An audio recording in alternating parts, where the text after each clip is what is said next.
15 شعبان کی رات میں ہمارے ملکوں میں جو ہمارے عجمی ملک ہیں اس میں وہ کچھ ہو رہا ہے جو نہ میرے نبی نے کیا، نہ صحابہ نے کیا، نہ تابعین نے کیا۔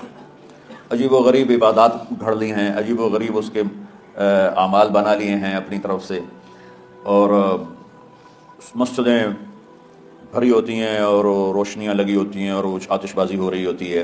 میرے نبی نے اس رات کی فضیلت بتائی، عمل کوئی نہیں بتایا۔ جیسے یہاں کوئی صلاۃ تسبیح کی جماعت کرا رہے ہوتے ہیں، کوئی اجتماعی تہجد پڑھ رہے ہوتے ہیں، کوئی دیگیں چڑھا رہے ہوتے ہیں، کوئی آتش بازی کر رہے ہوتے ہیں، تو وہ اس میں اتنا غلو ہو گیا ہے کہ یہ بھی ٹھیک نہیں۔ اور کچھ علماء نے اس کے رد میں اس کا اتنا انکار کیا کہ اس رات کی کوئی فضیلت ہے ہی نہیں، یہ بھی ٹھیک نہیں۔ اس بیچ کا راستہ، اس رات کی فضیلت میں جتنی احادیث ہیں وہ ضعیف ہیں، لیکن اتنی کثرت سے ہیں کم از کم وہ حسن لغیر ہی تک تو پہنچ جاتی ہیں۔ اور ابن عثیمین رحمۃ اللہ علیہ نے بھی یہ لکھا ہے کہ زیادہ سے زیادہ ان احادیث کے مجموعے سے، چونکہ اگرچہ ضعیف ہیں لیکن کافی زیادہ ہیں، تو وہ حسن لغیر ہی تک پہنچ جاتی ہے۔ تو حسن لغیر ہی سے کوئی عمل ثابت نہیں ہوتا، عمل ثابت ہوتا ہے صحیح حدیث کے سے۔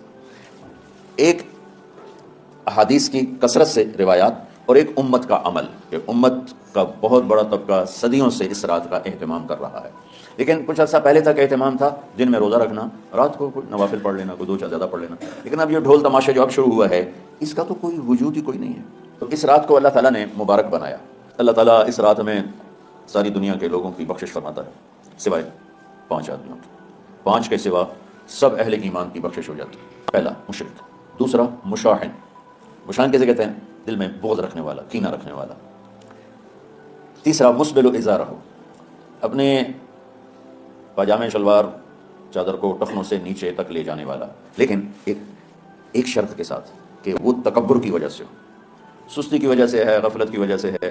چونکہ جب آپ نے ایک مرتبہ اس کے بارے میں بات کی تو حضرت ابوبکر صدیق نے کہا یا رسول اللہ میری چادر، عرب چادر باندھتے تھے، تو اگر وہ اس لیے لٹکا رہا ہے کہ طبیعت میں تکبر ہے پھر اس وعید کا وہ حقدار ہے۔ اگر ویسے اس کی نیچے جا رہی ہے تو میرا مالک ایسا، وہ تو ہے ہی رحیم و کریم، ہے ہی رحیم و کریم، ہے ہی رحیم و کریم، تو شلوار نیچے لٹکانے سے وہ اتنی شدید سزا دے۔